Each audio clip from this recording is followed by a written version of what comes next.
Hey guys, welcome back. I'm Joe Bunn from Bunn DJ Company and BPM Supreme.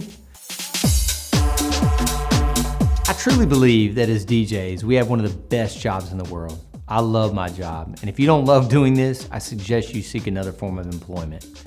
But there are times when we have to deal with certain things that, say, a bank teller might not have to.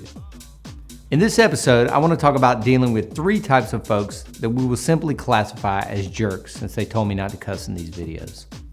Number 1, drunks. I'm not gonna lie, I love to see an open bar at an event that I'm DJing. I think social lubricant truly helps people drop their guard and get out on that dance floor. However, it can also lead to issues. The best way I've found to handle drunks is to first address them directly. If they're in your face requesting bad songs or dangling red wine or a beer bottle over your MacBook Pro, ask them first to kindly step away from your gear and that you'll try to get their song on.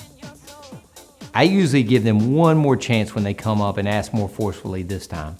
Back in the day, the line, "I don't have the song," would work when all you had was a crate of vinyl or a book of CDs. Now everyone has iTunes, iPhones, clouds, Wi-Fi. They know you can get the song. So if they aren't dumb enough to fall for that one, try the old, "My client has a ton of requests for tonight, and since it's her wedding, I need to get to those first and foremost. I'll see what I can do." Try that. Loosely translated, that means get out of my face. You'll never hear that tonight. If they still continue, you have no choice but to approach the host of the party. I would usually pick the groom over the bride in the case of a wedding. If they can't control them, you should have an out in your contract that states something about controlling guests. I've never had to do it, but you need to know that you can pull the plug and walk out. Number 2, upset clients. Every once in a while, you or one of your DJs is gonna do something to upset a client. It's almost inevitable. We are all awesome, but we're also human. A couple of examples would be you get stuck in traffic and arrive later than you would like to have, but still before the reception begins. Or you lay out their playlist late one night and accidentally flip the father-daughter dance with the mother-son dance. Or you mispronounce the sister of the bride's last name on the introductions. Or the audio on the rabbi drops out during the ceremony. Sound familiar? These have all happened to you or someone in your company if you've been doing this for a while. If they haven't, count yourself lucky and realize that they will eventually. Sorry. So how do you deal with it? How you handle this will determine if you're a good business owner, honestly. My guys turn in an invoice every Sunday after their Saturday shows. The last part of that invoice is that they have to write a brief recap of the show and tell me if there were any issues, and list the positives as well. This allows me to be able to immediately call them and get the full story and find out if I need to contact the client. Once I decide how serious it is, then I make moves. For example, if the audio dropped out a couple of times on the officiant's mic in a 25-minute ceremony, I want to know that, but I'll probably leave it alone. If the mic worked during sound check and then never worked a minute of the live ceremony, I'm calling the client. Why even wait for them to call you after the honeymoon and blow your head off? Nip it in the bud now. Call or email them right away and offer that portion of the payment back. It's the smart move, trust me. If you do happen to get that dreaded call from someone one day after the gig, just shut up and listen. Once you get their side of the story, tell them you want to speak with the DJ and you'll get right back to them. Then do just that. Hear the DJ's side of the story. However, regardless, if they have a completely different take on what happened, that old saying, "the customer is always right," holds more true today than ever.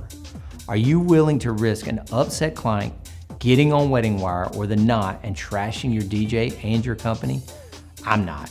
I'd call the client back and say something like, "Listen, I'm so sorry this happened. We know there are no do-overs in weddings, but is there anything I can do to try and make this less painful?" Most of the time, they want money back, and whatever the amount is, pay it. Yeah, pay up. That money isn't going to make or break you, but those nasty reviews could. Number 3, angry vendors. I'm sure we have all done events where you know every vendor in the room, from the banquet captain to the videographer. And there are others where I leave town and I don't know anyone, and they don't know me or even care to know me. I get along with pretty much everyone at events. I look at them as part of the team. But there's gonna come a time when some other vendor is gonna get angry at you or you're gonna get angry at them, and you're gonna have to deal with it. How many times has a vendor stacked gear on your DJ table? How many times has the photographer's assistant taken your vendor meal? Has a photographer ever left the room with your couple as you're reaching the peak of your dance set? It ticks you off, doesn't it? Especially if you don't know them. Things like this happen all the time, but the most key thing to remember here is that you're a pro. You can ask nicely for the photographer to move their gear, or you can even run outside and grab the couple and come back to the dance floor for the big shout finale. But always remember, you're a pro. You cannot lose your cool, at least not during the event. It's not your day. You're not the focus. The couple or client is. Save it for later. Eat your words, do your job, and get that paycheck. If you have to address that vendor or want to let the couple know about the vendor's behavior post-wedding, that's on you, but not that night.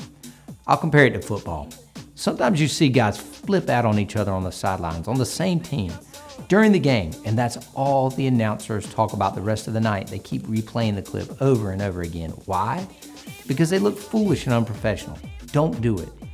I really hope these tips help you guys and truly hope you never have to deal with jerks.